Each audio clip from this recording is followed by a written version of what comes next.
40th Dakar Rally is nearing the business end. Peru is complete and Bolivia is well and truly back.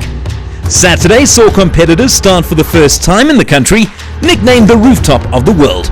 And it proved to be a good outing for the Toyota Gazoo racing team, while it was a disastrous one for Peugeot, and particularly Stefan Pederhansel, who was stranded for almost 2 hours with suspension problems, and as a result relinquished his overall lead to teammate Carlos Sainz. Yeah, I feel very sorry for Stefan. He did a brilliant race until now, but it looks like he lost control in the water pedal and hit something with his car and ripped off the suspension. It was a very difficult and tough stage, like a real Dakar stage again. I think it's the most difficult, not this stage, but the most difficult Dakar I did in my life until now, so I'm really happy to finish today. And we lost a little bit of time, fortunately, in the camel grass. We stayed stuck for a few minutes, but at the end it's still a good result, so we are still happy. Completely different in Peru, but it was a really difficult stage with 50 to 70 kilometers of camel grass in between and very rough pists, some fast parts, but even there you have to be very careful for washouts from the rain of the last 2 days, and very long water pedals, like 50 meters long in places, and it's amazing how our Hilux went through there, and car was running really nicely, and engineer was doing a good job. Navigation was perfect, he didn't do any mistakes. We lost a little bit time at the last 100 kilometers compared to Nasser, but so I think we finished second today, so we cannot ask for more. A lot more difficult than expected, especially the first 150 k's were really difficult, soft sand and camel grass, and really tricky. But yeah, we saw Stefan standing next to the road, apparently broke a suspension, and then I saw Nasser just stuck on a camel grass for a couple of minutes. I don't think he lost too much time, and then he caught me right at the end and passed me, so we let him pass. But all in all, a good day for us, and it just shows the Dakar's never over until you get to the finish. It was also important to look after the car today, because tomorrow is another 500 k's without service tonight. So so far the car's good, and we see what happens tomorrow. The second half of the Dakar Rally saw the teams continue the second half of the incredibly tough marathon section from Uyuni to Tupiza, which included the longest special stage of 2018, almost 500 k's.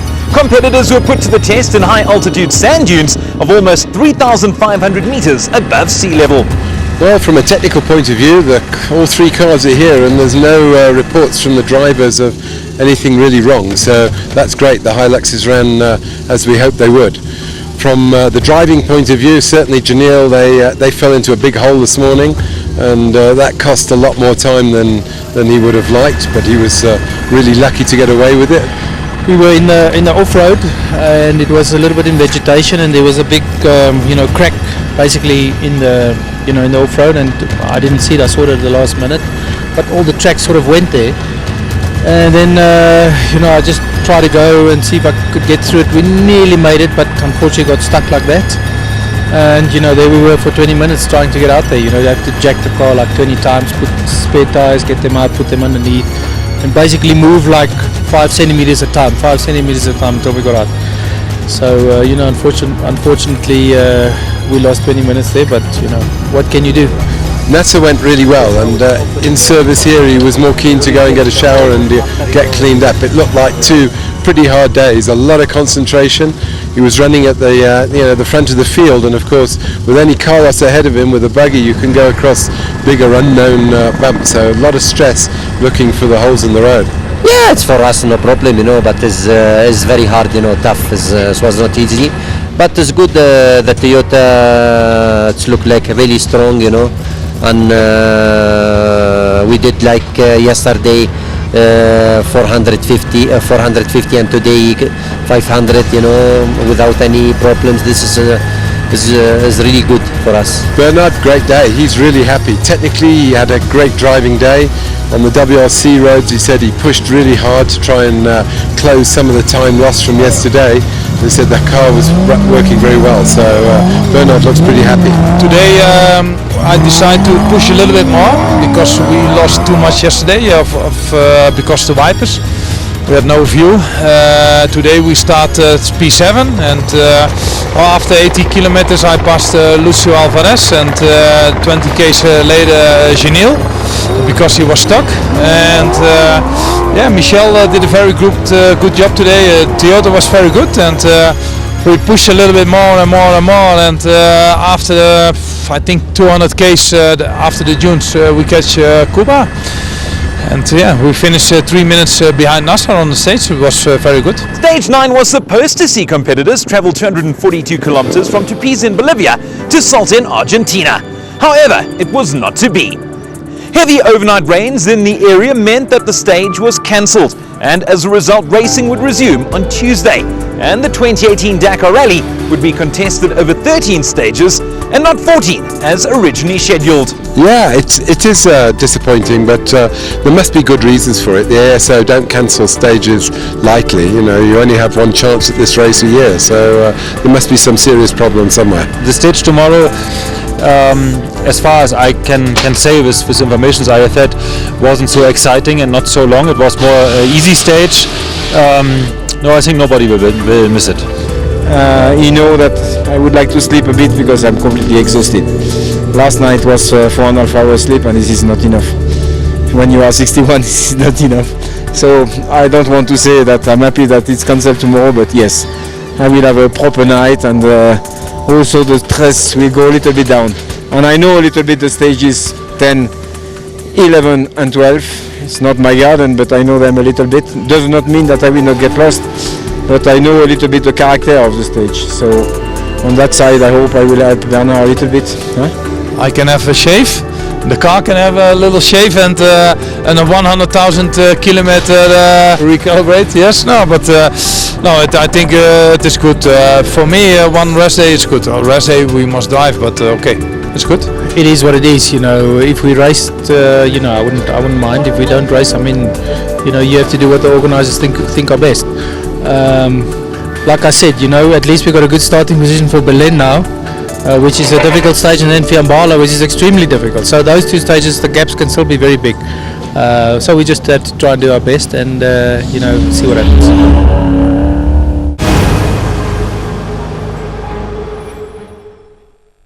With stages 7 and 8 being marathon stages, the drivers and navigators had to service their own vehicles. It was a blessing in disguise, as the rains in Tupiza meant that the bivouac became flooded, and the Toyota Gazoo Racing South Africa technical crew endured a night to forget. We got here at the bivouac, all nice and cloudy, and then just all of a sudden when it got dark, it started raining, and it just poured buckets and buckets and buckets. The bivouac was a mess, trucks and people getting stuck everywhere. Eventually they closed the bivouac and all the trucks stayed on the tar road. Everybody looked for a place to sleep. Little corner of dryness, as you could say. Some in the cars, like packed in 4 oaks in the car, and under trucks, in trucks, on tables, just to get away from the wet. So it was quite a experience last night, but I mean, that's Dakar. Arriving into Pisa to what we regard as a difficult bivouac, and then suddenly the heavens opened. So from a dust bowl last year into a muddy lake last night, so pretty tough for the guys out there. Last night we didn't have to work on the cars, it was better for us. We just had to find a place to sleep, and that's it. We managed to find places to sleep, even a little creaky and corner and whatever, and it was cold last night, seriously cold.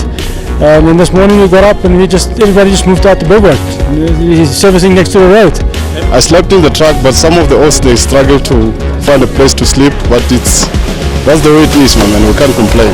I think if the team we could not have serviced in that bivouac last night, that would have been an invitation for mistakes and errors. It was terrible. The lightning was going, the thunder, the rain was not horizontal but pretty close. So yeah, it would have been very difficult to service last night. Yeah, it was a blessing in disguise. I mean, we were thinking if it, if we had to service the vehicles last night, it would have just been a mess.